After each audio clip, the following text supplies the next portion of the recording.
नमस्कार साथियों, शिखर competition classes के ऑनलाइन प्लेटफॉर्म पर एक बार पुनः हार्दिक स्वागत है आपका। उम्मीद है आप लोग अच्छे होंगे। जैसा कि आपको पता है कि उत्तर प्रदेश कांस्टेबल की वैकेंसी आने वाली है और हम लोग उसी सीरीज में जो पुराने पेपर हैं कांस्टेबल के उसको हल कर रहे हैं, है ना। आपको पता है 2013 में प्री और मेंस यूपीपी के 2 पेपर हुए थे, पहला प्री और फिर मेंस। ऐसा एक ही बार हुआ है, वरना एक ही बार एग्जाम होता है, ठीक है। तो हम लोग 2013 के प्री एग्जाम जो हुआ था उसके मैथ वाले पोर्शन को हल करते हैं। क्वेश्चन नंबर फर्स्ट है, इसमें लिखा है अगर 70 व्यक्ति 98 मीटर लंबी दीवार को 6 दिन में बनाते हैं तो 40 व्यक्ति 12 दिन में कितने मीटर लंबी दीवार बनाएंगे। आपको पता है ये वर्क एंड टाइम का जो है सवाल है, और वर्क एंड टाइम में कौन सा फार्मूला लगता है, m1 d1 w2 बराबर m2 d2 w1। यम क्या है बोलो व्यक्ति, डी क्या है दिन, और डब्ल्यू क्या है बोलो कार्य। अब इनकी वैल्यू हम लोग पुट करते हैं तो लिखा है 70 व्यक्ति, m1 की वैल्यू हो जाएगी 70, 98 मीटर लंबी तो 98 हो जाएगा w1 पहले का कार्य, है ना, 6 दिन तो d1 की वैल्यू हो जाएगी 6 बराबर 40 व्यक्ति हैं तो m2 की वैल्यू हो गई 40, 12 दिन तो 12 हो गई d2 की वैल्यू, और कितने मीटर लंबी दीवार भूख बनाएंगे, W2 की वैल्यू पूछी है। तो इसमें हम लोग काट पीट कर देंगे, तो काट पीट करते हैं, देखते हैं 0 से 0 काट देंगे, ठीक है। 7 से काट देते हैं, 7 एकन 7, 7 चौक 28, और 6 से काट देते हैं, 6 दूनी 12। आपका आंसर हो जाएगा 112 मीटर। तो इस प्रकार इसका आपका बी क्वेश्चन जो है ऑप्शन सही है। क्वेश्चन नंबर 2 देखते हैं, बहुत इंपॉर्टेंट क्वेश्चन है कि एक दुकानदार 1 किलोग्राम चाय के क्रय मूल्य के बराबर 950 ग्राम चाय बेचता है, उसका लाभ प्रतिशत बताएं। तो देखिए इसका प्रतिशत लाभ होगा, हमको प्रतिशत लाभ निकालना है,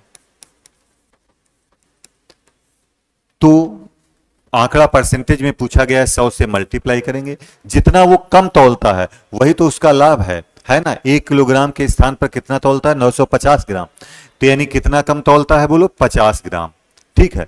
और लाभ हमेशा कम पर होता है, नीचे हम 950 ग्राम रखेंगे, और फिर हम लोग काट पीट कर लेंगे। तो काट पीट करेंगे, देखिए 0 से 0 काट देंगे, 5, और इस प्रकार आपका आंसर आ जाएगा 5 सही 5/19। तो बी ऑप्शन आपका बिल्कुल सही। आप लोग अगर चैनल पर नए हैं तो चैनल को सब्सक्राइब जरूर कर लें ताकि इस टाइप की सीरीज आपको मिलती रहे, ठीक है। क्वेश्चन नंबर 3 देखते हैं, इसमें लिखा है 2 रुपये 50 पैसे प्रति पेंसिल की दर से पेंसिल बेचने पर विनोद को 110 रुपये का लाभ होता है तथा 1 रुपये 75 पैसे की दर से बेचने पर 55% की हानि होती है। विनोद के पास कितनी पेंसिलें थी। तो मान लेते हैं विनोद के पास कितनी थी पेंसिलें, बोलो x, कितनी थी x।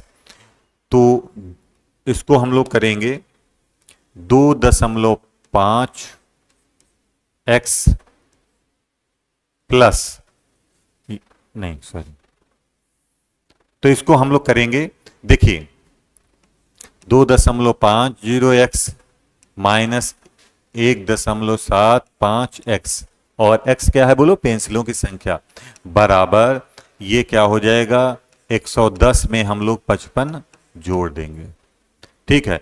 तो ये आ जाएगा 0.75x बराबर 165,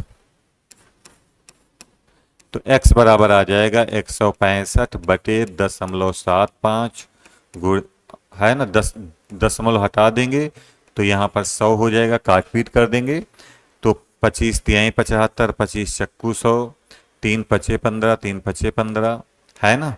तो आपका आंसर आ जाएगा 220। कितना आ जाएगा बोलो, 220, और 220 जो है वो पहला ऑप्शन बिल्कुल सही है। उम्मीद है कि आप लोगों को समझ में आ गया होगा। अब हम लोग क्वेश्चन नंबर 4 पर आते हैं। 4 में लिखा है कि एक स्कूटर का मूल्य 50,000 रुपये है, हर वर्ष इसके मूल्य में 12% की कमी आती है, तो 2 वर्ष बाद इसका मूल्य क्या होगा।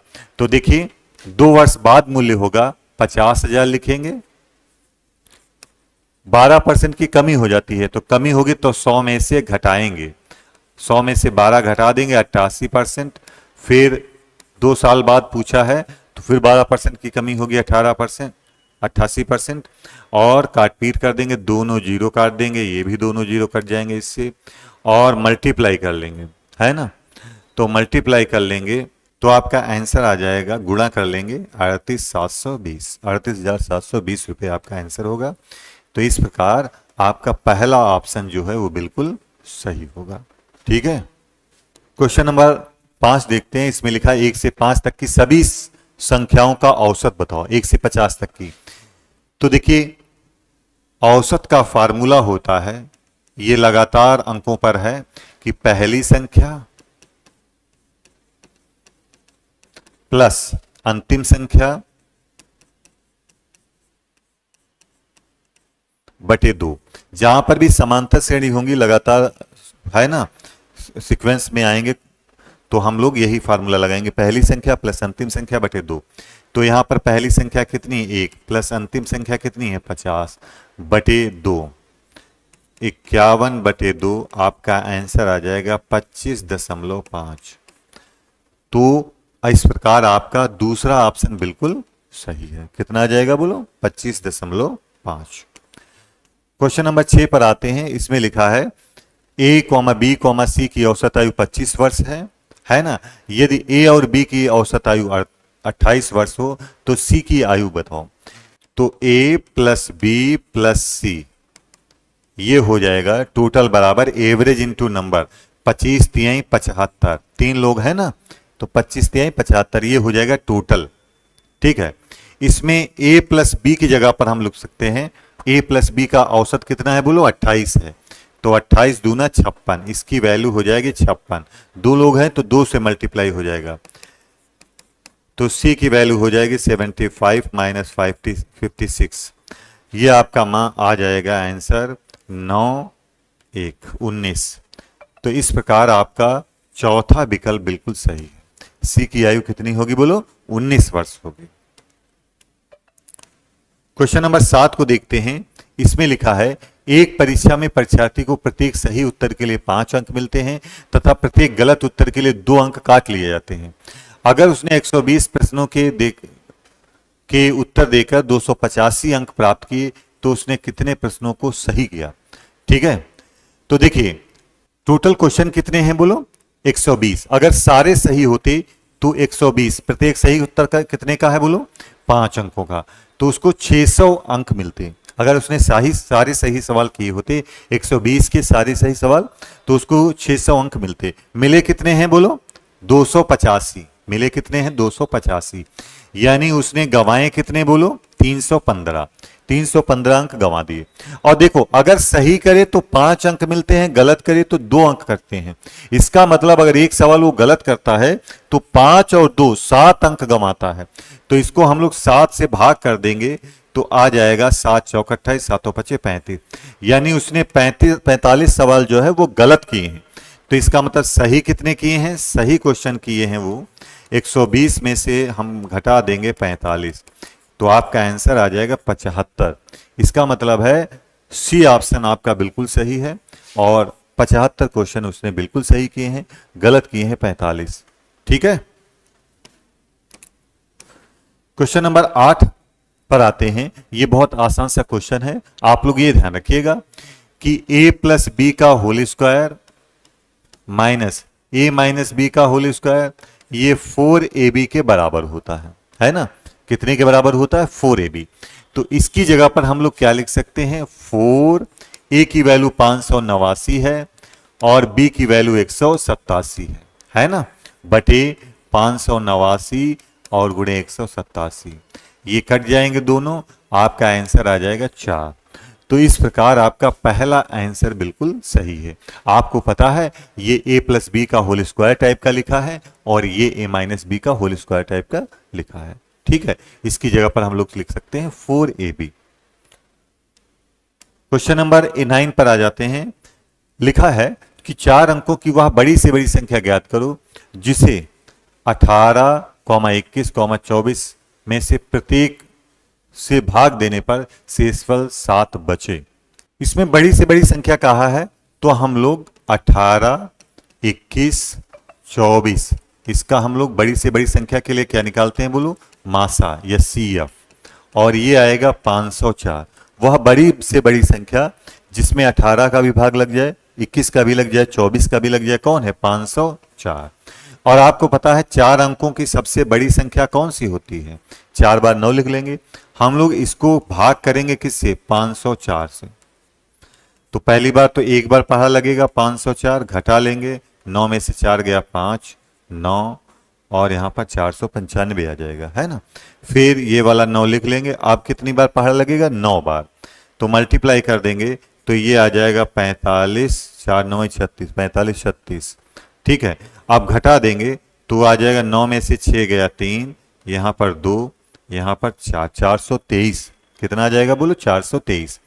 तो संख्या हो जाएगी सबसे बड़ी संख्या में से हम क्या करेंगे? घटा देंगे 423। और कहा है प्रत्येक दशा में शेषफल कितना बचे? 7 बचे, तो 7 हम लोग जोड़ भी देंगे, तो आपका आंसर आ जाएगा 9583। कितना आ जाएगा? 9583। तो इस प्रकार आपका बी ऑप्शन जो है वो बिल्कुल सही है।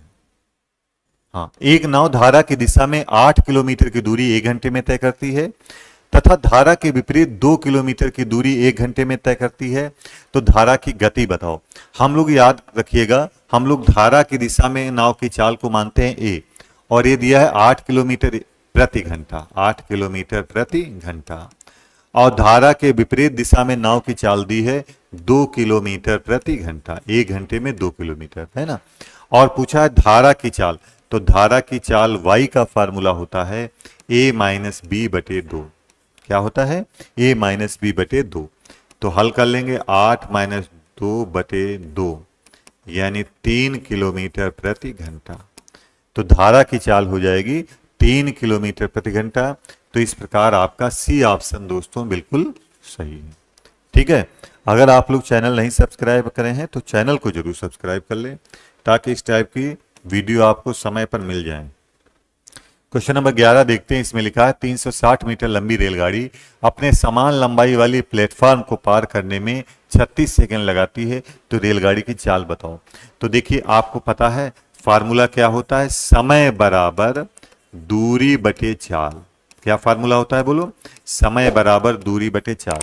और यहां पर दूरी का मतलब है ट्रेन की लंबाई प्लस प्लेटफॉर्म की लंबाई, है ना। तो समान लंबाई का है तो उसकी लंबाई भी कितनी है? 360। कितने समय में पार करती है? 36 सेकंड में, 36 सेकंड में, है ना। और ये मीटर में है। तो रेलगाड़ी की गति आपको किलोमीटर प्रति घंटा में माननी है, बतानी है। तो हम मान लेते हैं x है, ठीक है। तो ये हो जाएगा x बराबर, ये हो जाएगा 720, है ना। तो 20 मीटर प्रति सेकंड, चाल कितनी हो जाएगी? 20 मीटर प्रति सेकंड। और इसको किलोमीटर प्रति घंटा में बदलने के लिए हम इसको 18/5 से क्या कर देंगे? गुणा कर देंगे। तो 5 चक्कू यानी आपका आंसर हो जाएगा 72 किलोमीटर प्रति घंटा। ट्रेन की चाल आएगी 72 किलोमीटर प्रति घंटा। इसका मतलब है बी ऑप्शन जो है आपका वो बिल्कुल सही है। ठीक है, अब हम लोग क्वेश्चन नंबर 12 पर आते हैं। ये भी रेलगाड़ी वाला क्वेश्चन है। इसमें लिखा है 250 मीटर लंबी रेलगाड़ी ट्रैक के किनारे खड़े एक व्यक्ति को 15 सेकंड में पार करती है। रेलगाड़ी की गति बतानी है ना, किलोमीटर प्रति घंटा में। तो फिर से वही फार्मूला लिखेंगे, समय बराबर दूरी बटे चाल। क्या फार्मूला होता है बोलो? समय बराबर दूरी बटे चाल। तो यहाँ दूरी का मतलब है ट्रेन की लंबाई। तो ट्रेन की लंबाई कितनी है? 250 मीटर, और समय 15 सेकंड में पार करती है ना। और ये मीटर में है, हमको चाल निकालनी है यानी x निकालना। तो x आ जाएगा, काट पीट कर देंगे, 5 तिहाई 15, 5 25, है ना। तो x बराबर हो जाएगा 50/3 मीटर प्रति सेकंड। और अगर इसको हमको किलोमीटर प्रति घंटा में बदलना है तो 50/3 को हम गुणा कर देंगे 18/5 से, है ना। काट पीट कर देंगे, 3 छाक 18 और 5 दशामन यानी 60 किलोमीटर प्रति घंटा। तो इस प्रकार आपका बी ऑप्शन इसमें भी सही है, 60 किलोमीटर प्रति घंटा आपका आंसर होगा। समझ में आई बात? उम्मीद है कि आप लोगों को समझ में आ रहा होगा। तो अगले क्वेश्चन की तरफ बढ़ते हैं। इसमें लिखा है कि धातु की दो गोलाकार गेंदें ए और बी इस प्रकार हैं कि ए का व्यास बी के व्यास से दोगुना है। ए और बी के आयतनों का अनुपात बताओ। तो आपको पता है कि गोले का आयतन कितना होता है, 4/3 pi r cube, 4/3 pi r cube होता है। ये बी मान लेते हैं और ए का जो है व्यास इससे दोगुना है, यानी त्रिज्या दोगुनी है, त्रिज्या दोगुनी है, यानी 2r का क्यूब हो जाएगा, है ना।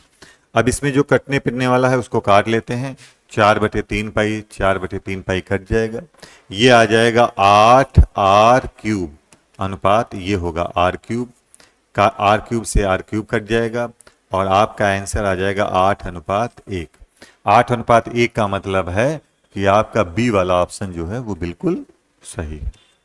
ठीक है, चलते हैं अब हम लोग अगले क्वेश्चन की तरफ। क्वेश्चन नंबर 14, इसमें लिखा है यदि 35 घोड़ों के लिए 270 किलोग्राम अनाज 21 दिन के लिए पर्याप्त है तो 28 घोड़ों के लिए 180 किलोग्राम अनाज कितने दिनों के लिए पर्याप्त होगा। तो वही फार्मूला जो पहले क्वेश्चन में लगाए थे, m1 d1 w2 बराबर m2 d2 w1, है ना। पहले घोड़े कितने हैं बोलो, पहले घोड़े कितने हैं 35, तो यहां पर लिख देंगे 35, कितने दिन 21 दिन है, और कितने 270 किलोग्राम खाते हैं तो 270 किलोग्राम यहां लिख देंगे W1 की जगह पर, बराबर बाद में घोड़े कितने हैं 28, कितने हैं बोलो 28, 180 किलोग्राम है यानी W2 की वैल्यू 180 है, और दिन पूछा है तो D2 की वैल्यू पूछी है। हम लोग काट पीट कर देंगे, बोलो काट पीट करने जा रहे हैं। देखिए 7 चौक 28, नहीं 7 पचे 35 और 7 चौक 28, है ना। काट पीट कर देंगे, 3 सते 21, 3 नवा 27, है ना। 5 से काट देंगे, यह आ जाएगा 18, और 18 से काट देंगे तो ये 10 बार पहाड़ा लगेगा, है ना। तो D2 निकालना है, 2 से काट देते हैं, 2 दूना 4, 2 पंचे 10, तो D2 बराबर हो जाएगा, D2 बराबर हो जाएगा इधर 7 पचे 35/2, कितना आ जाएगा 35/2, इसका मतलब है 17.5 दिन। कितना आंसर आ जाएगा बोलो 17.5 दिन इसका आंसर होगा, यानी बी ऑप्शन इसका बिल्कुल सही है। क्वेश्चन नंबर 15 पर आते हैं। इसमें लिखा है एक कारीगर यम मिनट में x वस्तुएं बनाता है तो आधे घंटे में वह कितनी वस्तुएं बनाएगा। फॉर्मूला इसमें लगाते हैं, m1 d1 w2 बराबर m2 d2 w1, है ना। कारीगर वही है तो एक ही लिखेंगे। d1 की वैल्यू कितनी है, d1 की वैल्यू है यम, कितनी है बोलो यम, और w2 w1 की वैल्यू कितनी है बोलो x, कितनी है x, है ना, बराबर आधे घंटे में, यानी आधे घंटे का मतलब है 30 मिनट में, 30 मिनट में m2 की वैल्यू हम एक ही रखेंगे क्योंकि कारीगर वही है, कितने बनाएगा w2 की वैल्यू हमको निकालनी है, तो w2 बराबर हो जाएगा 30x/m, और यही आपका आंसर हो जाएगा। इसमें ये सी ऑप्शन जो है वो बिल्कुल सही है। इसका कौन सा ऑप्शन सही है बोलो 15 का सी। क्वेश्चन नंबर 16 पर आते हैं। इसमें लिखा है कि किसी तार को एक वर्ग के आकार में मोड़ा जाता है तो यह 484 सेंटीमीटर क्षेत्रफल का वर्ग बनता है। ठीक है, अगर इसे वृत्त के आकार में मोड़ा जाए तो वृत्त का क्षेत्रफल ज्ञात करो। तो देखिए इसका मतलब यह है कि उसी तार को मोड़ के बनाया गया है, तो जो वृत्त की परिधि होगी, क्या बोलो परिधि, ये बराबर होगी वर्ग के परिमाप के। किसके बराबर होगी बोलो वर्ग के परिमाप के बराबर होगी, है ना। तो ये क्षेत्रफल दिया है, वर्ग का क्षेत्रफल होता है भुजा स्क्वायर, क्या होता है बोलो भुजा स्क्वायर, ये दिया है 484, तो एक ही वैल्यू आ जाएगी 22 सेंटीमीटर, यानी उसकी भुजा होगी इसका परिमाप होता है 4a। ए का मान निकाल चुके हैं 22 आएगा। और वृत्त की परिधि आप जानते हैं 2πr। पाई का मान रख देंगे 22/7 और r की वैल्यू हम निकाल लेते हैं, तभी वृत्त का क्षेत्रफल निकल पाएगा। अब हम लोग काट पीट कर लेते हैं। देखिए तो इसमें 2 से काट देंगे, 2 दूना 4 और 22 से 22 कट जाएगा। r की वैल्यू आ जाएगी 14, 7 दूनी 14। क्षेत्रफल पूछा है तो वृत्त का क्षेत्रफल होता है पाई r स्क्वायर। मान रख देंगे 22/7 और गुणे 14 r की वैल्यू कितनी रख दी हमने, बोलो 14। काट पीट कर लेंगे, 7 दूनी 14 और मल्टीप्लाई कर देंगे 22 गुणे 28, है ना। ये आ जाएगा 8 दूनी 16, 616। कितना आ जाएगा बोलो, 616 वर्ग। ये आपका आंसर होगा 616 वर्ग सेंटीमीटर। ठीक है, उम्मीद है कि आप लोगों को समझ में आ रहा होगा, क्लास अच्छी लग रही होगी। अब हम लोग क्वेश्चन नंबर 17 पर आते हैं। इसमें लिखा है सीमा ने सेविंग बैंक के खाते में 5,000 रुपये जमा किए साधारण ब्याज पर। दर 4% प्रतिवर्ष है। 2.5 वर्ष बाद कितना मिश्रधन मिलेगा। तो 1 साल का ब्याज बोलो कितना है, 4% है। तो 2.5 साल का कितना होगा, गुणा करा देते हैं तो आ जाएगा 10%। तो हम लोग 5,000 का 10% निकाल लेते हैं। परसेंट का मतलब बटे 100, यानी 500 रुपये। कितना हो जाएगा आपका आंसर, 500 रुपये। कितना मिश्रधन मिलेगा, तो ये तो ब्याज हमने निकाला है। क्या निकाला है बोलो, ब्याज। और मूलधन में अगर ब्याज जोड़ दें तो क्या होता है, मिश्रधन। तो 5,000 रुपये में हम लोग जोड़ देंगे 500 रुपये, तो आपका आंसर आ जाएगा 5500 रुपये। यानी इस प्रकार आपका सी ऑप्शन जो है दोस्तों वो बिल्कुल सही है। मिश्रधन कितना हो जाएगा, मूलधन प्लस ब्याज, यानी 5,000 प्लस 500 यानी 5500। क्वेश्चन नंबर 21 देखते हैं। इसमें लिखा है एक चुनाव में 2 उम्मीदवार थे। हारने वाले उम्मीदवार ने 41% मत प्राप्त किया तथा वह 5,580 मतों से पराजित हो गया। तो कुल मतों की संख्या ज्ञात करती। तो देखिए हम 100% मान लेते हैं टोटल मतदाता है। इसमें हारने वाला पाया है 41%, तो जीतने वाला कितना पाया होगा बोलो, 100 में से 41 घटा देते हैं 59%। और इसमें जीत हार का अंतर कितना है बोलो, 18%। इसकी वैल्यू दी है कितनी, 5,580। इससे काट पीट कर देते हैं तो 1% की वैल्यू हो जाएगी 18×3=54 और 18×1=18। 1% की वैल्यू कितनी हो गई, 310। पूछा 100% की वैल्यू है तो 100 से मल्टीप्लाई कर देंगे, 31,000 आपका आंसर होगा। यानी कुल मतदाता जो है वो 31,000 है। ठीक है, चलते हैं अब हम लोग क्वेश्चन नंबर 22 को देखते हैं। इसमें लिखा है एक राशि a, b, c 2:5:9 के अनुपात में बांटी गई है। ये का भाग 2,500 रुपये है, तो कुल राशि बताएं। तो इसमें कुछ नहीं है, a का अनुपात कितना है 2। 2 की वैल्यू दी है कितनी, 2,500। 2 की वैल्यू कितनी दी है, 2,500। और पूछी कितने की वैल्यू है बोलो, 2, 5, 7, 7, 9, 16, यानी 16 की वैल्यू पूछी है। टोटल वैल्यू पूछी है, देखो कुल राशि। तो हम इधर बताओ कितने से गुणा कर दें, 8 से। तो इधर भी 8 से गुणा कर दें तो 16 की वैल्यू निकल आएगी। 16 की वैल्यू हो जाएगी कितनी बोलो, 20,000। कितनी हो जाएगी, 20,000। तो इस प्रकार आपका पहला ऑप्शन बिल्कुल सही है। क्या आ जाएगा बोलो, 20,000। क्वेश्चन नंबर 23 देखते हैं। इसमें सबसे बड़ी संख्या कौन सी है। तो भिन्नों में छोटा बड़ा हम लोग कैंची गुणा करके जानते हैं। देखते हैं, देख लेते हैं। 2-2 के जोड़े बना दिए और देखते हैं इनमें बड़ा कौन है ना। 13×7=91 और 11×9=99। तो इन दोनों में कौन बड़ा है, जिसके सिर पे बड़ा अंक वो भिन्न बड़ी होगी।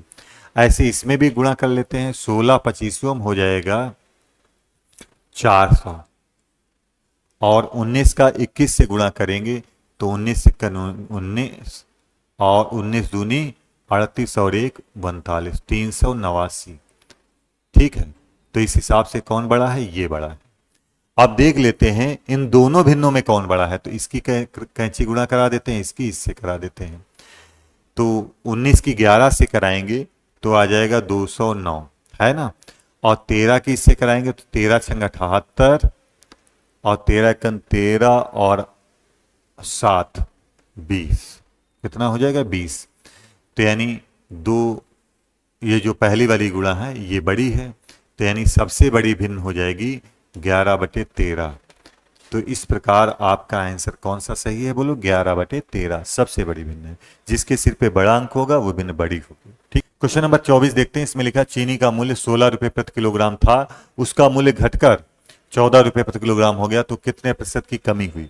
तो हमको प्रतिशत कमी निकालना है। देखिए तो कमी कितने की हो रही है, 2 की।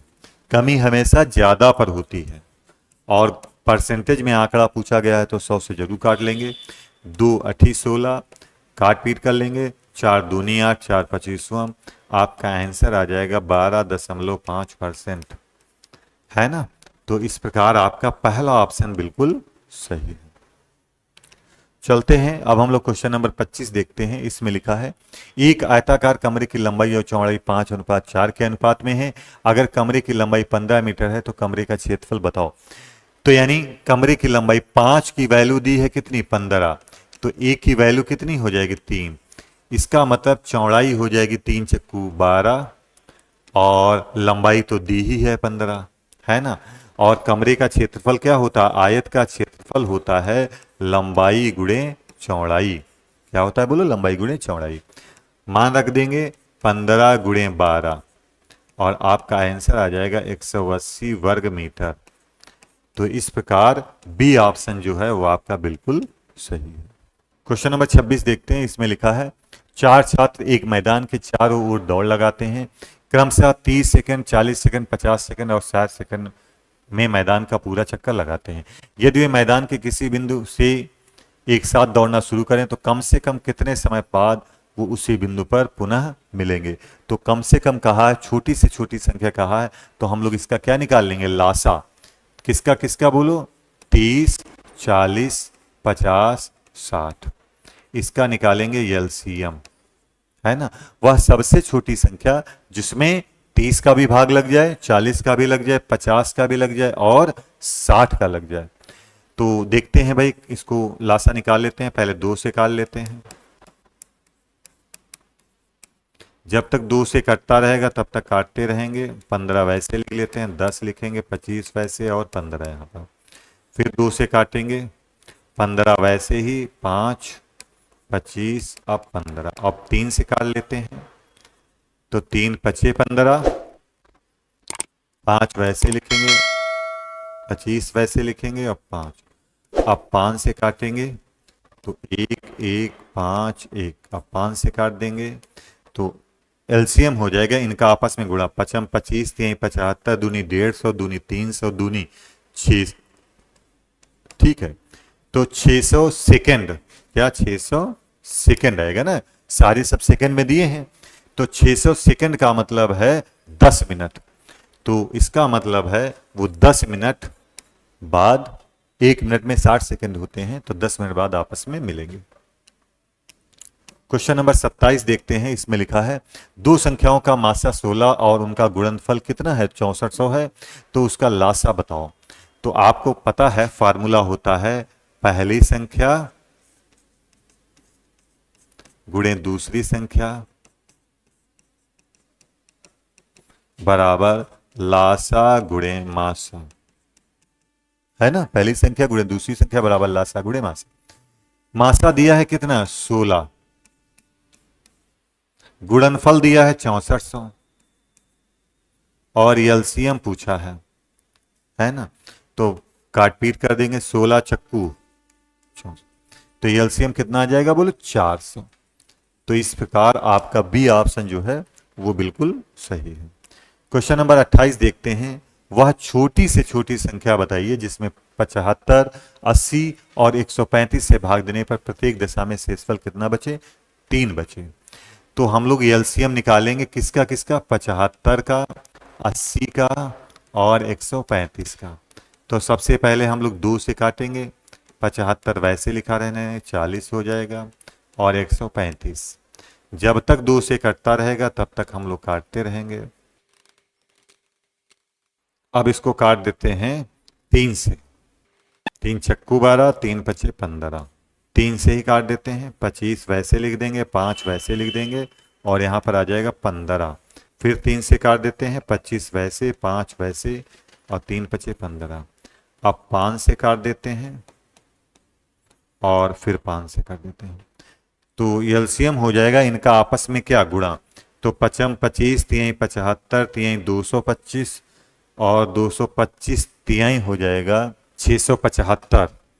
675 दूनी 1350, 2600, 5200, 5200 दूनी हो जाएगा 10। और कहा है प्रत्येक दशा में शेषफल 3 बचे, तो इसमें हम लोग 3 जोड़ देंगे तो आपका आंसर आ जाएगा 10,803। ठीक है। क्वेश्चन नंबर 29 देखते हैं, इसमें लिखा है 80 और 90 के बीच अभाज्य संख्याएं हैं। तो 80 और 90 के बीच में जो अभाज्य संख्याएं हैं वो है 83 और 89। ठीक है, 87 डिवाइड हो जाएगा, 29 तिहाई 87 होता है ना। तो ये 3 से भी डिवाइड है इसलिए नहीं है, आपका आंसर हो जाएगा 83 और 89। ये दो अभाज्य संख्याएं होंगी। क्वेश्चन नंबर 30 देखते हैं, इसमें लिखा है राम और श्याम की उम्र का सापेक्ष अनुपात 4:5 है। किसमें, राम और श्याम में 4:5 है। 6 साल बाद, तो 6 साल बाद यह अनुपात कितना हो जाएगा, 6:7 हो जाएगा। तो उनकी उम्र के बीच का अंतर बताना है। तो इस मेथड इसका मेथड हमने बताया है, कैंची कुड़िए का डिफरेंस लिखेंगे। तो 4 सत्ते 28, 6 पंचे 30, अंतर कितने का है, 2। बराबर नीचे का अंतर लिखेंगे, तो नीचे वाले अनुपात में अंतर कोई है नहीं, 1 का है, वो नहीं लिखेंगे। गुणे 1 है, चलो लिख देते हैं 6। काट पीट कर लेंगे तो 2 एकन 2, 2 तिहाई 6, 1 की वैल्यू 3 आ गई। तो राम की आयु आ गई 3 चक्कू 12 और श्याम की आयु आ गई 3 पचे 15। दोनों में अंतर कितने का है, 3 का है। तो 3 वर्ष का अंतर है। तो इस प्रकार आपका आंसर आ जाएगा 3 वर्ष। बी ऑप्शन बिल्कुल सही है। क्वेश्चन नंबर 31 देखते हैं, इसमें लिखा है दो संख्याओं का योग 28 है, उनका अंतर 12 है, तो संख्याएं बताओ। तो देखिए x प्लस वाई बराबर दिया है 28 और x माइनस वाई बराबर दिया है 12। दोनों को जोड़ देते हैं, कट जाएगा। x जोड़ेंगे 2x और इधर जोड़ेंगे तो 40। तो यानी x की वैल्यू कितनी हो जाएगी, 20। x की वैल्यू कितनी हो जाएगी भी 20। इसका मतलब है y की वैल्यू हो जाएगी, यहां पर मान रख देंगे तो 8। गुणा, दोनों का गुणनफल पूछा है, तो 20 अठी हो जाएगा 160। तो इस प्रकार आपका सी ऑप्शन जो है वो 160 होगा। ठीक है। अब हम लोग क्वेश्चन नंबर 32 को देखते हैं, इसमें लिखा है एक व्यक्ति बाजार तक पैदल जाता है और ऑटो से वापस आता है, इस ट्रिप में 90 मिनट लगे। यदि वह दोनों ओर ऑटो से जाता तो 30 मिनट लगते। यदि वह व्यक्ति दोनों तरफ पैदल जाता तो उसे कितना समय लगता है। ठीक है, तो देखिए इधर ध्यान से देखेंगे। एक व्यक्ति पैदल गया है, पैदल को हमने पी लिख दिया है, ऑटो से वापस आया है तो उसको कितना समय लगा, 90 मिनट। ठीक है। अगर वह दोनों ओर ऑटो से जाता तो दोनों ओर ऑटो से जाता यानी 2a की वैल्यू है 30, तो एक तरफ का कितना लगता बोलो, 15 मिनट। यानी यहां पर a की वैल्यू कितनी है, 15। तो पैदल जाने में उसको लगेंगे 75 मिनट। पैदल चलने में एक चक्कर कितना लगेगा, 75 मिनट। दोनों तरफ से जाएगा तो 75 दूनी यानी 150 मिनट। 150 मिनट का मतलब है 2.5 घंटा, 2 घंटा 30 मिनट। इसका मान आ जाएगा 2 घंटा 30 मिनट। अगर दोनों पैदल चलेगा दोनों तरफ तो उसको 2 घंटे 30 मिनट लगेंगे। क्वेश्चन नंबर 34 है 6 लगातार विषम संख्याओं का योग सबसे बड़ी संख्या के दोगुने से 38 अधिक है। तो 6 संख्याओं का योगफल बताओ। तो इसमें हम लोग संख्याएं मान लेंगे। हमने मान लिया कि एक संख्या x है, ठीक है। तो अगली संख्या हो जाएगी x प्लस 2, फिर x प्लस 3, नहीं x प्लस 4, ये हो जाएगी x प्लस 6 और फिर हो जाएगी x प्लस 8। 1 2 3 4 5। अगली हो जाएगी x प्लस 10। ठीक है। का योग सबसे बड़ी संख्या के दोगुने से 38 अधिक है। तो इसका दोगुना कर देंगे, सबसे बड़ी संख्या ये है x प्लस 10 और इससे 38 ज्यादा है तो 38 इसमें क्या कर देंगे, जोड़ देंगे। अब इनको जोड़ेंगे तो ये आ जाएगा 6x और इनको जोड़ेंगे तो 30 बराबर ये आ जाएगा 2x प्लस 20 ब्रैकेट ओपन कर देंगे और प्लस 38। इसको इधर ले आएंगे तो 4x हो जाएगा और ये उधर जाएगा तो ये हो जाएगा 58 में से 30 माइनस हो जाएगा, यानी 4x बराबर हो जाएगा 28। तो x की वैल्यू आ जाएगी, बोलो 7। x की वैल्यू कितनी आ जाएगी, 7। पूछा है 6 संख्याओं का योगफल बताओ। तो 6 संख्याओं का योगफल है, मान रख देंगे।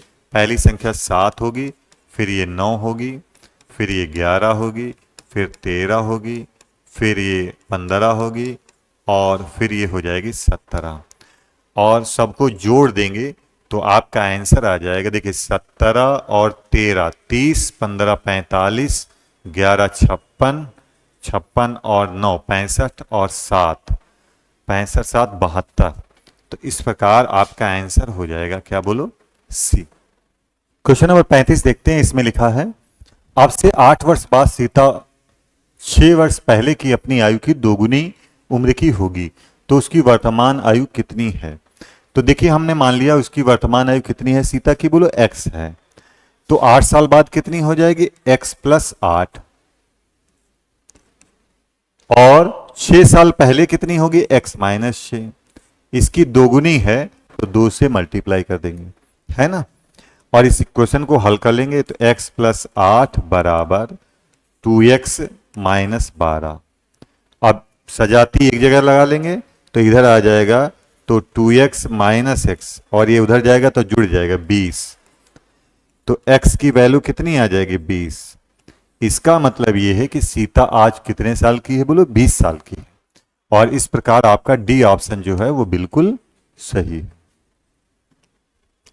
क्वेश्चन नंबर 36 को देखते हैं। इसमें लिखा है संदेशवाहक द्वारा शहर की सीमा में पार्सल भेजने का खर्च पहले किलोग्राम के लिए 60 रुपए तथा अतिरिक्त प्रत्येक किलोग्राम के लिए 48 रुपए है। एक पार्सल जिसका वजन p किलोग्राम है, भेजने की लागत कितनी होगी। और सारे ऑप्शन p के टर्म में हैं, ठीक है। तो भेजने की लागत होगी पहले किलो के लिए कितनी है, बोलो 60 रुपए। तो 60 प्लस अब p रुपए आई है तो है ना, एक घटा देंगे p माइनस 1। अब जितने भी इससे ज्यादा वाले होंगे उस पर 48 रुपए का चार्ज लगेगा प्रति किलोग्राम।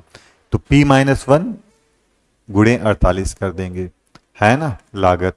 अब इसको हल कर लेंगे तो 60 प्लस इसको 48p माइनस 48 तो ये आ जाएगा 48p या 60 में से घटा देंगे 48, 12 प्लस 48p, 12 कॉमन ले लेंगे तो आ जाएगा 1 प्लस, या ऐसे ही ऑप्शन दिया है तो हम लोग इसी को सही मान लेंगे, 12 प्लस 48p, यही आपका आंसर हो जाएगा, ठीक है। चलते हैं क्वेश्चन नंबर 37 को देखते हैं। इसमें लिखा है ए ने एक वस्तु जिसका मूल्य 50 रुपए है बी को 20% लाभ पर बेचा। बी ने वही वस्तु 25% लाभ पर सी को बेची। सी ने उसे 40% लाभ पर डी को बेचा। उस वस्तु का मूल्य जो डी ने दिया है वो क्या है। तो लाभ होता है तो आपको पता है हम लोग 100 में जोड़ते हैं तो प्रारंभिक मूल्य उसका 50 रुपए है। बी ने 20% लाभ पर बेचा यानी 120% इसका लिखेंगे। लाभ होगा तो 100 में जोड़ेंगे। फिर 25% लाभ पर बेची गई तो 125/100 लिखेंगे और 40% लाभ पर बेची गई तो 140/100 लिखेंगे। अब इसका अंतिम मूल्य निकालना है तो हम लोग काटपीट कर देंगे। देखिए तो 1 2 3 3 जीरो नीचे से काट देंगे, है ना। और 25 का पहाड़ा पढ़ देते हैं, 25 पंचे और 25 चक्कू 100, है ना। 4 तिहाई 12, 5 दूनी 10 और 2 सते 14। तो आप मल्टीप्लाई कर लेंगे तो 5 तिहाई 15 सते 105। तो इस प्रकार इसका मूल्य हो जाएगा 105 रुपये। क्वेश्चन नंबर 38 देखते हैं कि राजेश अपने वेतन का 15% मकान के किराए पर, 35% भोजन पर व 20% बच्चों की शिक्षा पर खर्च करता है, शेष बचाता है। उसकी बचत 2250 रुपये है। तो राजेश की आय बताओ। तो हम लोग आय को कितने परसेंट मानते हैं, बोलो 100%। 100 में वो खर्च कितने परसेंट कर देता है, देखो जोड़ लो, 15, 35, 50 और 20, 70% खर्च कर देता है। तो बचाता कितने परसेंट है, 30%, है ना। और 30% की वैल्यू दी है। तो 30% की वैल्यू दी है कितनी, 2250। तो हम इसको 10 से भाग कर देते हैं या 3 से भाग कर देते हैं। तो 10% की वैल्यू कितनी हो जाएगी, बोलो। 3 से भाग कर देते हैं, 3 सते 21, 3 25, 750। ठीक, ये आ गई हमारी 10% की वैल्यू। आय पूछी है यानी 100% की वैल्यू पूछी है। तो आपका आंसर हो जाएगा इसका 10 गुना यानी 7500 रुपये। 10% की वैल्यू 750 है तो 100% की वैल्यू 10 गुना होगी कितनी, 7500 रुपये। 7500 उसकी आय होगी। ठीक, क्वेश्चन नंबर 39 जो है करते हैं। एक व्यापारी ने 10 कुंतल गेहूं 1000 रुपये प्रति कुंतल के हिसाब से खरीदा। तो यानी 1 जीरो इसमें और बढ़ा देते हैं, यानी कुल मिला के 10,000 रुपये का खरीदा। ठीक है, और कितने परसेंट हानि पर बेच दिया, बोलो। 8 सही 4/5% की हानि पर बेचा। तो उसका विक्रय मूल्य बताओ। तो इसको जरा देख लेते हैं कितना हो गया, 8 पंचे 40 और 4 44/5% की हानि पर बेचा। 100 में से घटा देते हैं तो 500, तो ये हो जाएगा 500 में से 44 गया, 500 में से 44 गया तो 456/5%, है ना। काट पीट कर देंगे, दोनों जीरो काट देंगे, है ना। 5 से काट देंगे 20 और आपका आंसर हो जाएगा 2 छंग 12, 2 पंचे 10 और 11, 2 चक्कू 8 और 1 9, 91 20। इस प्रकार आपका बी ऑप्शन जो है वो बिल्कुल सही है, 9120 रुपये हो जाएगा। उम्मीद है कि आप लोगों को आज के क्वेश्चन अच्छे लगे होंगे। इन पर ज़्यादा से ज़्यादा आप लोग प्रैक्टिस करें। जितने प्रैक्टिस करेंगे उतने आप मैच्योर होते चले जाएंगे, उतने आप जो है पारंगत होते चले जाएंगे। ठीक है, आप लोग अगर चैनल पर नए हैं तो आप चैनल को सब्सक्राइब जरूर कर लें और फिर से मिलते हैं एक नई क्लास में। तब तक के लिए सभी को नमस्कार।